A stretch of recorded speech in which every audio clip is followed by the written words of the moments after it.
Hello, I'm Meri Fatin and welcome to Cover to Cover. The program is presented by Writing WA, the peak body for writing and related activities in Western Australia. On Cover to Cover, I meet up with the author of Writing WA's Book of the Month. Today, my guest is Stephen Daisley.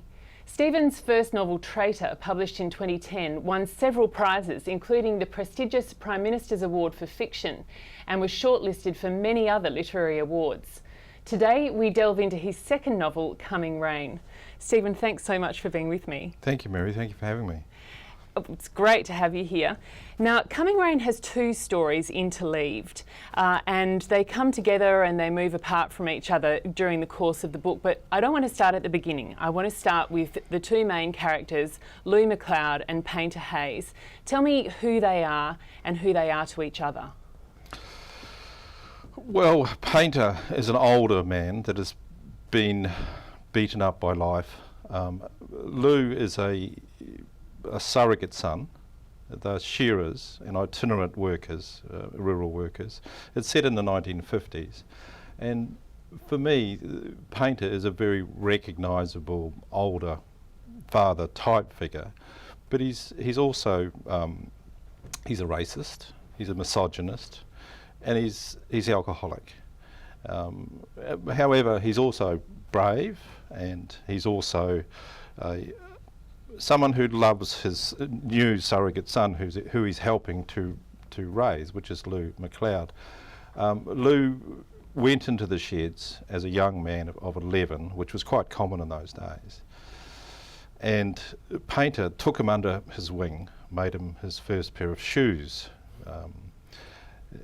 They were woolshed dancing shoes, as he called them, and they were made from hessian, which the wool bales are made from. But then it is just an examination of that relationship between the two men as they go along and how the story unfolds. And a great example of the kind of relationship that developed was that although Painter made Lou the first shoe, he asked Lou to make his own second shoe. Yes, as mentors often do. My brother, for example, when he first left school at the age of 15, he was shown how to kill a sheep, and then he was told to kill the second sheep, and he didn't do it, so he received a kick up the backside, and he said, "The third sheep I got right." So one of the things that I found interesting in that relationship is how Lou doesn't necessarily absorb the behaviour and the attitudes of Painter, even though he's exposed to it so intensively every single day. No, and I think that's as it is with fathers and sons and with children, and the influence that we as parents, or as even as surrogate parents or older people in the community, try to influence youngsters. They don't seem to absorb those lessons until perhaps later on. And in fact, I think it's almost healthy that they come up against our values, as long as they perhaps take what is good and come back to those values. Mm. And the closeness of their relationship is a really lovely exploration of this kind of tough tenderness that can often be in relationships between older and younger men. And I was interested in knowing what's in your background. I know you were in the New Zealand Army for 5 years and you did a lot of these similar jobs, worked in shearing, truck driving, for example, where you observed these kinds of relationships and stored that memory for your writing. Yes, it's very common, and I think it's very common in all of the workforces. In my day, and in particular in the 50s, I would say that most women didn't work in those type of environments. The apprentice system is a classic example of how older men pass on and mentor the youngsters coming up. And I mean, it was just all around me as I grew up, and I think for most men and women, I think it's a common phenomenon that is not often sort of spoken about or even thought about, really, but it does happen. And fathers and sons and uncles and grandfathers, etc. This is how we learn. Mm. And this idea of mentoring is actually a theme that is in both lines of the story, to me, because I want to now bring in the female dingo, who's the other the other main character in the separate thread of the story. She opens the book, she's hunting and she's being hunted, and it's her story that's interspersed with Lou and Painter's throughout the book. Tell me about her, first of all. Isn't she amazing?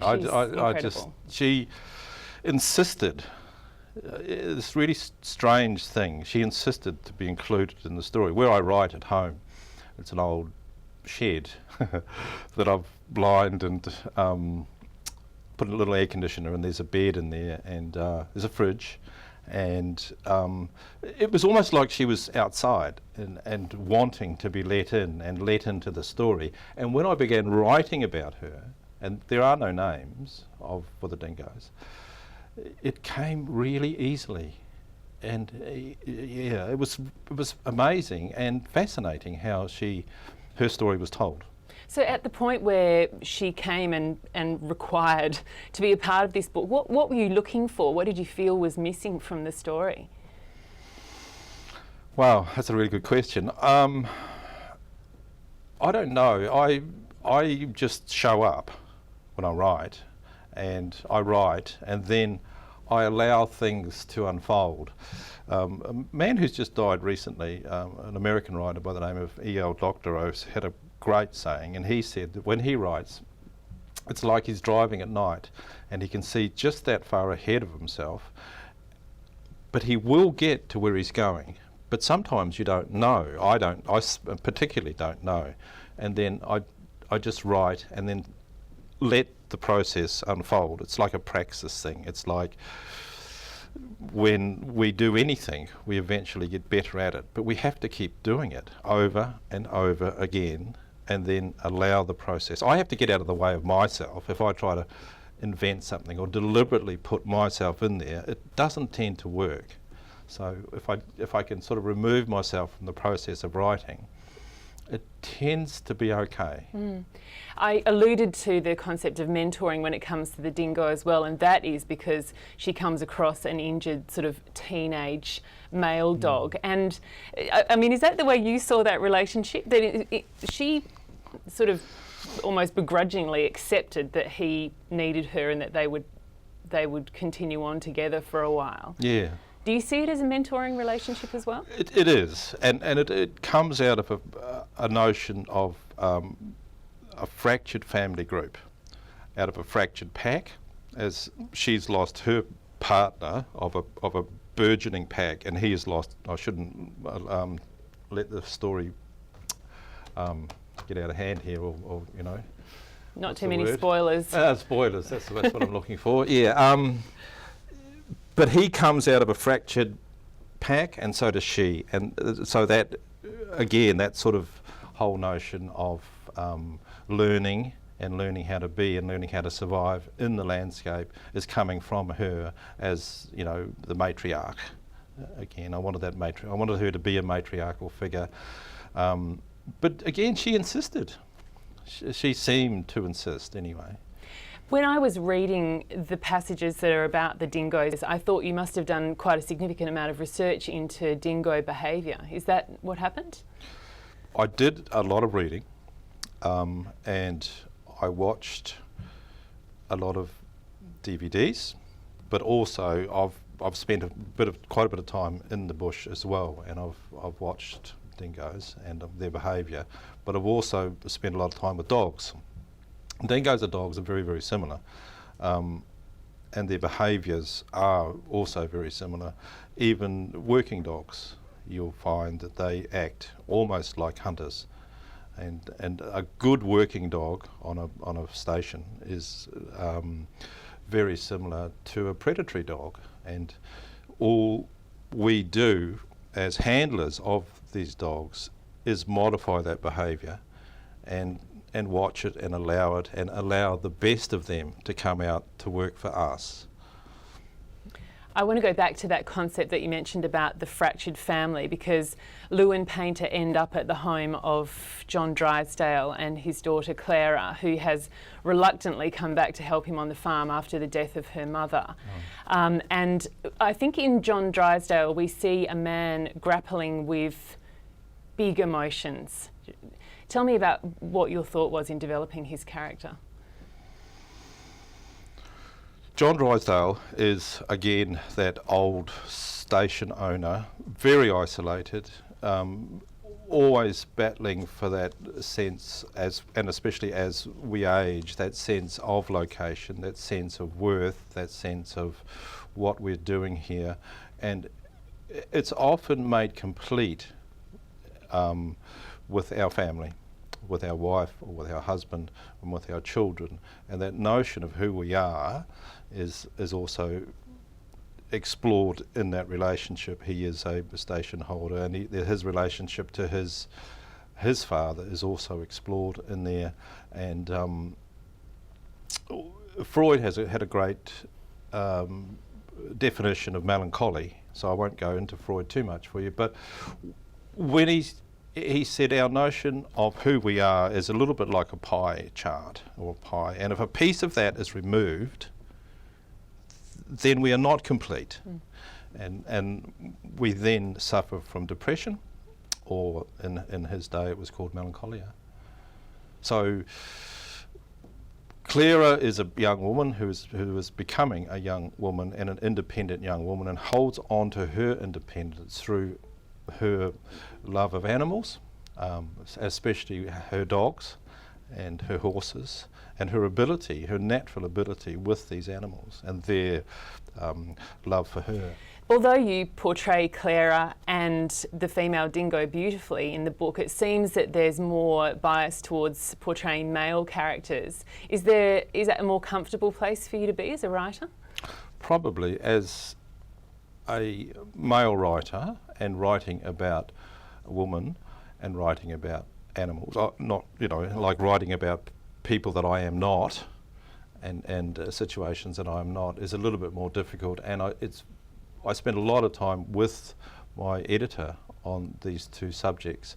I try to resist patronising women and trying to say that I know what they're feeling when how can I type thing. However, you also have, as a writer, I think that you have to allow yourself to go to places and then see what unfolds. And what Clara's voice as well became clear to me. But again, that is just a matter of allowing. A very good American writer that I know by the name of Jim Harrison, he wrote a book called Delver, and he was asked a similar question saying, how do you get into the frame of mind or frame of writing with a woman's voice? And he said, well, it takes me about 2 hours, and as such, it's a trade secret. So I don't know. I guess it's just I just allowed the dingo to speak, and I allowed Clara to speak.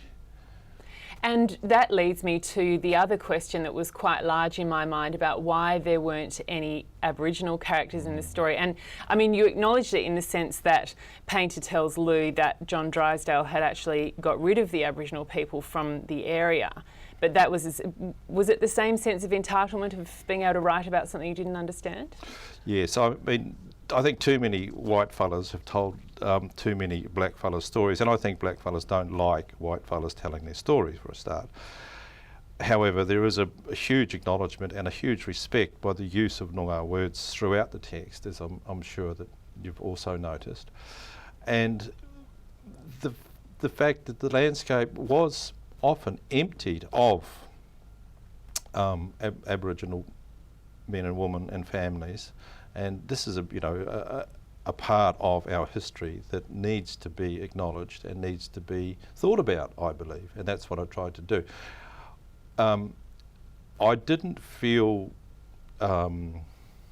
entitled almost to write too much about especially their spirituality, but it is mentioned at Windjilla, and how when the white fellas came, they made it a safe place, Windjilla Springs that is, a safe place to swim by removing the Aboriginal people. They were removed using a euphemism of persuaded. They were persuaded to move, and that is made clearer in the book. One of the other characters who I love is Jimmy, the Malay Chinese cook, and you did have an inspiration for him, a real life inspiration for him, didn't you? Yeah, I do. I spent a fair bit of time in Southeast Asia. When I was in the military, I spent some time there, and about 3 or 4 years altogether. And I had a lot of friends, and I also grew up where I grew up in the centre of the North Island. There were a lot of New Zealanders of Chinese origin, and they were possibly more Kiwi than the old Anglo-Saxon Kiwis in a way. And I still have a very good friend, Alison Wong, whose mother grew up and was a carrot picker of all things in a place called Awakuni in the centre of North Island. I also really like the idea of exploring the racism that goes along with that. Yeah. And on that same subject, and this is something that you may want to, that a lot of people have missed, but at the opening of the book there is a scene where the shearers are on the beach, and this is and they were seen by the lifesavers as other, so they were excluded. However, they were shearers and very much part of the Australian myth, or the making of the so-called myth of identity. Well, the lifesavers called them no-hopers. No-hopers, yeah, that's right, because they were very, very different. And part of the thing that inspired me to write that was what happened at Maroubra on Christmas Day. Sorry, not on Christmas Day, on Australia Day, that terrible riot that we had. And Cronulla, was it? I thought it was Maroubra. Or Maroubra boys were there or something. But anyway, was it Cronulla riots? You're right. The racial riots. Yeah, the racial riots. But a lot of the Maroubra boys, because they were sort of these hardline nationalists. So that's what sort of inspired that opening scene, or there was allusions to it, as indeed there are lots and lots of allusions to Drysdale. There's another allusion there to Russell Drysdale, the great painter that I admire so much as well. Speaking about the racism, one of the things that is really key to this book is the use of, profane language, which is very important in characterising, particularly Painter, for example. But it's strong, it's hard to read in places. It is, and it's ugly, and it's also a gesture to how degraded we can become through language. But this is also the language, a very common everyday language, especially in the shearing sheds and especially in rural Australia. And it has been for a long, long time. Now, it was even toned down a fraction, but a lot of people found it offensive, Meri, and that saddens me. But that is also part of where we go to, and how innocent we think some of this language is when it's not.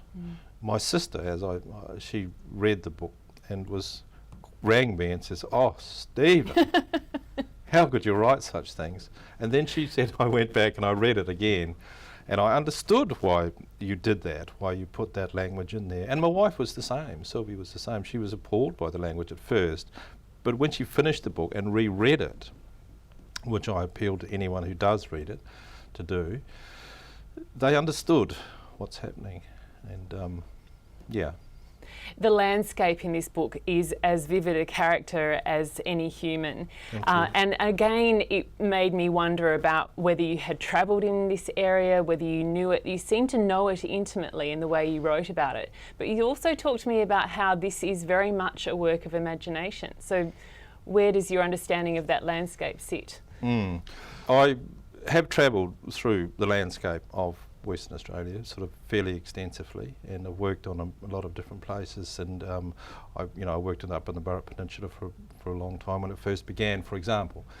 But also, when I speak of a work of imagination, it is really referring to allowing the world to speak to you as a writer or as an artist. Franz Kafka writes about how you don't have to go anywhere, you just have to sit and you have to wait, and the world will come to you somersaulting at your feet.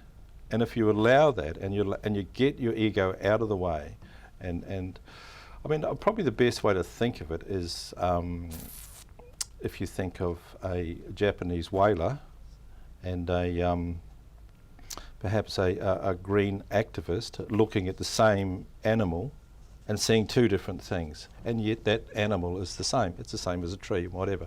So if you can allow that to one side and then allow the object to speak, then amazing things happen.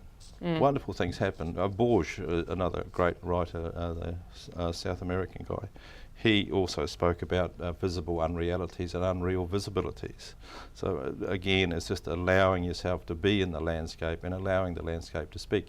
Often, where I really tried to bring this out was in the narrative of the dingo. I want to ask you, this is more of a personal question, but I think it's really key to understanding you as a writer, is that in amongst the work that the kinds of jobs that you did, you know, being in the army, as I mentioned, the shearing, the truck driving, that this person who loved poetry and loved literature with such a passion hid it from the blokes around him because of the kind of culture, the kind of response that you might have got from those guys if they, you know, knew the things that you loved most. How do you think that's informed your writing? Well, I was sent to a boarding school very early on as a young man, and one of the lessons that I learned there was you never really exposed yourself to any vulnerability to survive and to carry on. And I think that happens for a lot of us, as we go through life, we don't expose ourselves too much unless we really trust that person. However, this voice of me writing wouldn't go away, and so in the end it's just a matter of really just saying, well, this is what I love doing. And it's like Emily Dickinson says, she always knew when she was in the presence of a work of art because the hair on the back of her neck stood up. And that's how I feel with writing. You know, it is just for me it's an amazing thing to do, and when it works. And I was quite late in life, before I was 55, when Traitor was published, I beg your pardon. So for many years I struggled with it, and it took me a long time. Now this sounds a bit contradictory, but it took me a long time to not become a writer.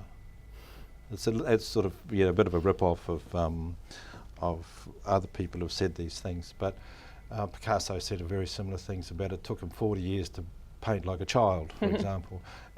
And I think for me, when I first began this journey, what a lot of it was I was wanting to be a writer more than I wanted to write, if that makes sense. Yeah. You know, I thought that was sort of like a particular lifestyle or whatever. You're living in the south of France, drinking wine and sort of making love all night or something, I don't know. But the actual process of writing and what happens, it's just, for me, just a remarkable thing, and I'm blessed that it's come about, and I'm here today.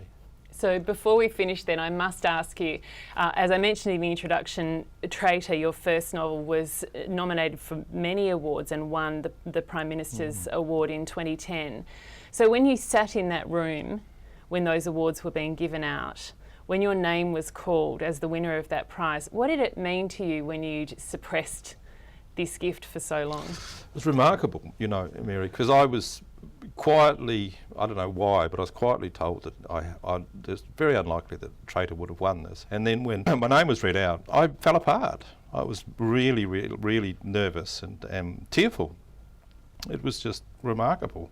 And Burry, who won the Child's Prize after me, for children's book, he was the same. He just, you know, he was openly weeping. So it was a huge thing. Yeah, incredible. Now, at the end of each interview on Cover to Cover, I always like to get the author's recommendation of a West Australian author, a book you've absolutely loved. What have you brought to the table today? This one, Tim Winton, of course, and Cloud Street, which I think is an absolute classic, and I think the opening few pages, it's just extraordinary, remarkable book, and I was delighted to read it. Yeah, Cloud Street, Tim Winton, classic. Stephen, I know you've already got a new novel almost ready for action, and it's completely understandable for someone who takes so much pleasure in their writing, but Coming Rain was such a magnificent read. I agree, reading it a second time is an excellent idea, and thank you so much for joining me on Cover to Cover today. Thank you, Meri. Thank you for those lovely, kind words. To find book club notes for Coming Rain and our other books of the month, plus reviews of great West Australian books, go to the For Readers section of Writing WA's website.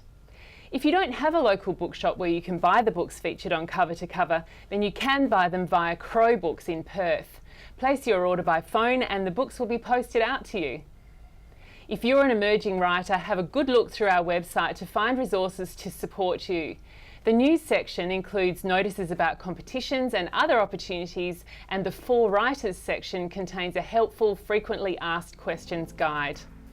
Next month on Cover to Cover, I'll meet Bernice Barry. We'll be discussing The Mind That Shines, her finally researched biography of the internationally successful botanist and influential early settler Georgiana Malloy.